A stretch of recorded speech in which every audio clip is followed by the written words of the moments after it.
ကျွန်တော်တို့ကတိုးတက်လာတဲ့ခေတ်တိုးတက်လာတဲ့တစ်နေ့တခြားရာအကုန်လုံးကပြုပြင်ပြောင်းလဲလာတဲ့မြတ်ကျွန်တော်တို့ရဲ့သုံးစွဲမှုငွေကြေးပမာဏကလည်းအရန်ကိုပဲပြောင်းလဲလာတယ်ဒါပေမဲ့ကျွန်တော်တို့ရဲ့စာဖွေနိုင်မှုကဒီတိုင်းပဲရင်းပုံစံတိုင်းပဲရင်းလက်ဒီပုံစံပဲဒါပေမဲ့ကျွန်တော်တို့ရဲ့သုံးစွဲမှုငွေကြေးသုံးစွဲမှုဘိုင်းနဲ့ဆိုင်တဲ့အရာတွေအကုန်လုံးကသူ့ဟာနဲ့သူaverage မြင့်ပြီးတော့ကျွန်တော်တို့ကသုံးစွဲရတယ်အဲ့အတွက်ကျွန်တော်တို့ကငွေကြေးနဲ့ဆိုင်တဲ့ဘဝနေထိုင်မှုငွေကြေးကိုစီမံခန့်ခွဲမှုတွေကကျွန်တော်တို့လူတိုင်းအတွက်မစစ်မဖြစ်လိုအပ်တဲ့အသက်ပညာတစ်ခုဖြစ်တယ်လို့ကျွန်တော်ကခံယူသွားတယ်ကျွန်တော်တို့တကယ်တိုးတက်ချင်တယ်ဆိုရင်ငွေကြေးနဲ့ဆိုင်တဲ့အရာတွေကိုလည်းကျွန်တော်တို့ကလေ့လာရမယ်ပြောင်းလဲရမယ်ပြင်ဆင်ရမယ်ငွေကြေးကိုဘယ်လိုလဲပတ်ရမယ်ဆိုတဲ့အရာတွေကိုလည်းကျွန်တော်တို့ပြောင်းလဲဖို့အတွက်လိုအပ်တယ်လို့ကျွန်တော်ထင်တဲ့အတွက်ကျွန်တော်ငွေကြေးနဲ့ပတ်သက်တဲ့အရာတွေကိုကျွန်တော်လေ့လာခဲ့တယ်အဲ့ဒီမှာကျွန်တော်သိတဲ့အချက်ကလေးတွေကျွန်တော်ကအလုံးစုံသိနေရတာမဟုတ်ဘူးကျွန်တော်သိတဲ့မှအချက်ကလေးတွေကိုကျွန်တော်ရဲ့ကြီးစုသူတွေအကုန်လုံးကိုကျွန်တော်ကပြန်လဲမျှဝေပေးရဖြစ်ပါတယ်ကျွန်တော်မှာလိုအပ်ချက်တွေအများကြီးရှိတယ်ကျွန်တော်ကကျွန်တော်ရဲ့ငွေကြေးဆိုင်ရာစီမံခန့်ခွဲမှုတွေကိုအကောင်းမှုဆုံးဖြစ်အောင်စူးစမ်းနေတဲ့လူငယ်တစ်ယောက်ဖြစ်ပါတယ်ပြီးကြကျွန်တော်ချက်ပြောချင်တာကကျွန်တော်တို့ကတိုးတက်ချင်တယ်အခုခင်းတဲ့အညီကျွန်တော်ကပြောင်းလဲချင်တယ်အရာမှာကိုရုကိုချင်တယ်ကိုရက်တည်ချင်တယ်ဆိုရင်personal branding ကိုကျွန်တော်တို့ကတိစောက်ဖို့လိုတယ်အဲ့ဒါမျိုးတိစောက်တဲ့အရာမှာလည်းကျွန်တော်ကဗီဒီယိုတွေလုပ်ပြီးတော့ကျွန်တော်သိတဲ့လောက်ကလေးကိုကျွန်တော်ပြောပြအောင်ရှိတယ်ကျွန်တော်ရဲ့ comment အောက်မှာလည်းမင်းကဘာတွေ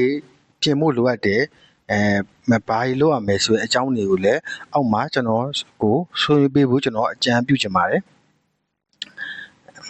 ကျွန်တော်တို့ကငွေစားရမကဘဲနဲ့ကိုယ့်ရဲ့ဝင်ငွေထွက်ငွေရင်းနှီးမြှုပ်နှံမှုတွေကိုစနစ်တကျထိန်းချုပ်ပြီးပုံမကောင်းမွန်တဲ့အနာဂတ်အတွက်ပြင်ဆင်တာမျိုးလိုအပ်ပါတယ်ပထမအချက်အနေနဲ့ပြောမယ်ဆိုရင်ကျွန်တော်တို့ရဲ့ budget တွေကိုကျွန်တော်တို့ရေးဆွဲရမယ်ဒါကကျွန်တော်တို့ရဲ့ငွေကြေးစီမံမှုရဲ့အခြေခံအကျဆုံးအရေးကြီးဆုံးအဆင့်ဖြစ်တယ်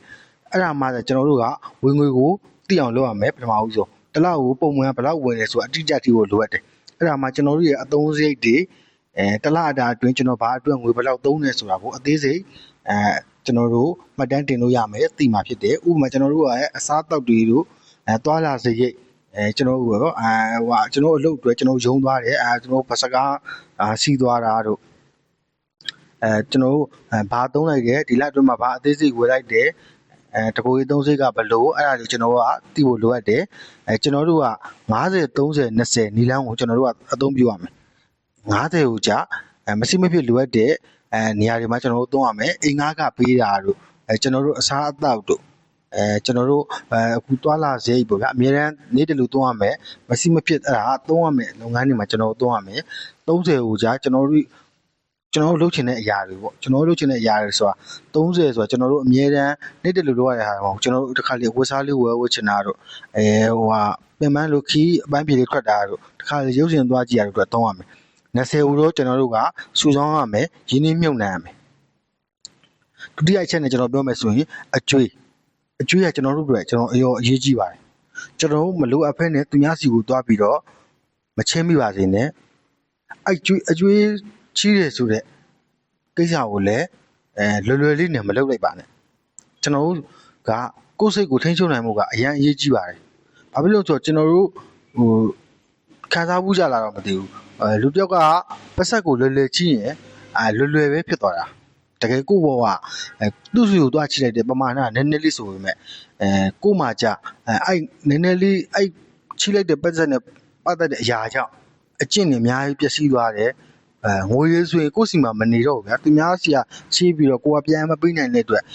ကိုယ့်စီကိုဘယ်လောက်ငွေတွေဝင်နေအဲ့ငွေကအကြောင်းမျိုးပြပြီးတော့ထွက်သွားတယ်အဲ့အတွက်အကျွေးကိုချီးပါဒါပေမဲ့ကိုကဘယ်ချိန်မှာဘယ်တော့ပြန်ပေးနိုင်မယ်ဘယ်လိုလုပ်နိုင်မယ်ဆိုအကြောင်းအရာတွေနဲ့ပဲကျွန်တော်ကတော့ကြီးစေချင်ပါတယ်အကျွေးတွေကကိုယ့်ရဲ့ငွေကြေးအခြေအနေကိုအကြီးကျယ်ထိခိုက်စေနိုင်တယ်အတုံးနှုံးမြင့်တဲ့အကျွေးတွေကိုအရင်ဦးဆုံးအောင်ဆိုင်ပြီးကျွန်တော်တို့ကဆက်ဖို့လိုအပ်တယ်အကျွေးတစ်ကိုမလိုအပ်ဖက်နဲ့ကျွန်တော်မယူပါနဲ့အကျွေးများရင်မကောင်းဘူး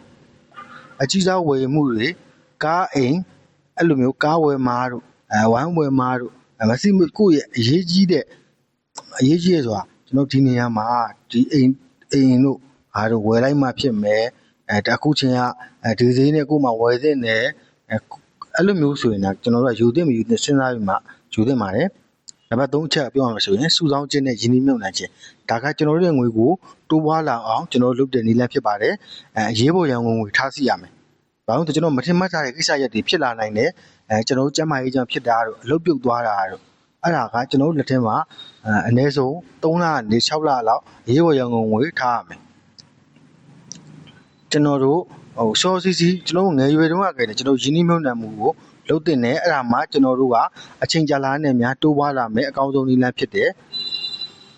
စတော့စရာတွေကျွန်တော်တို့ငွေစုတာတို့သူများဟောတယ်မှာယင်းနှိမ့်မြုပ်နှံမှုထည့်တာတို့ကျွန်တော်တို့လုပ်ရမယ်သူသိကြတဲ့လူတွေစီမှာပေါ့ဗျာကျွန်တော်တို့လေ့လာပြီးတော့ငွေကြေးဆိုင်ရာအသိပညာတွေကိုကျွန်တော်တို့ကမြင့်တင်ဖို့လိုအပ်တယ်စာအုပ်တွေဖတ်ရမယ်ဂျမနိုင်းမှာငွေကြေးစီကံမှုနဲ့ပတ်သက်တဲ့စာအုပ်ကောင်းတွေကိုကျွန်တော်တို့ကမေးပြီးတော့ဖတ်လို့ရတယ်အခုချိန်မှာဆိုရင်ကျွန်တော်တို့စာအုပ်ခေါင်းစဉ်တွေသိတယ်ဆိုရင်အဲ့စာအုပ်ခေါင်းစဉ်တွေကကျွန်တော်တို့ကိုနှုတ်ထုတ်ပြီးတော့တရားပြောသင့်နှုတ်ထုတ်ပြီးတော့ကျွန်တော်တို့နားလည်လွယ်အောင်ပြောပြပါအရင်ဆိုရင်ကျွန်တော်တို့စာအုပ်တုပ်လုံးဖတ်မှာကျွန်တော်တို့ကဒါကဘာရေးတာဆိုတာသိရဒါပေမဲ့အခုကအဲ့လိုမျိုးကျွန်တော်တို့ AI မှာတွားပြီးတော့ဒီစာအုပ်အကြောင်းလေးကိုပြောပြပါနှုတ်ထုတ်ပြပါအရေးကြီးတဲ့အချက်တွေကိုအဲ့လိုပြောခြင်းအပြင်ကျွန်တော်တို့ကသိနိုင်တယ်လွယ်လွယ်နဲ့သိနိုင်တယ်စာအုပ်တုပ်ကိုလွယ်လွယ်နဲ့ခြုံငုံပြီးကျွန်တော်တို့ဖတ်မိနိုင်တယ်ကျွန်တော်တို့ Reddit ပူဟာတဲ့ဒါမှမဟုတ် The Physiology of Money လိုမျိုးစာအုပ်တွေကိုအတွေးခေါ်စာအုပ်တွေကိုကျွန်တော်တို့ကလေ့လာဖတ်ရှုရမယ်ကောင်းကောင်းနားလည်ဖို့လိုအပ်တယ်online course တွေကိုကျွန်တော်တို့ကတက်ရမယ်ဒါမှအခမဲ့အခကျွန်းငွေရနိုင်တဲ့ငွေကြေးစီမံခန့်ခွဲမှုဆိုင်ရာသင်တန်းတွေကိုတက်ရောက်ပြီးလေ့နိုင်မှာပါတယ်ကျွန်တော်တို့ဒီချက်တွေကိုစနစ်ကျလေ့လာနေရင်ငွေကြေးဆိုင်ရာစိုးရိမ်ပေပံမှုတွေရော့ကျလာပြီးတော့ကိုယ့်ရဲ့ဘဝကိုပိုပြီးစိတ်ချလက်ချဖြတ်သန်းနိုင်မှာဖြစ်ပါတယ်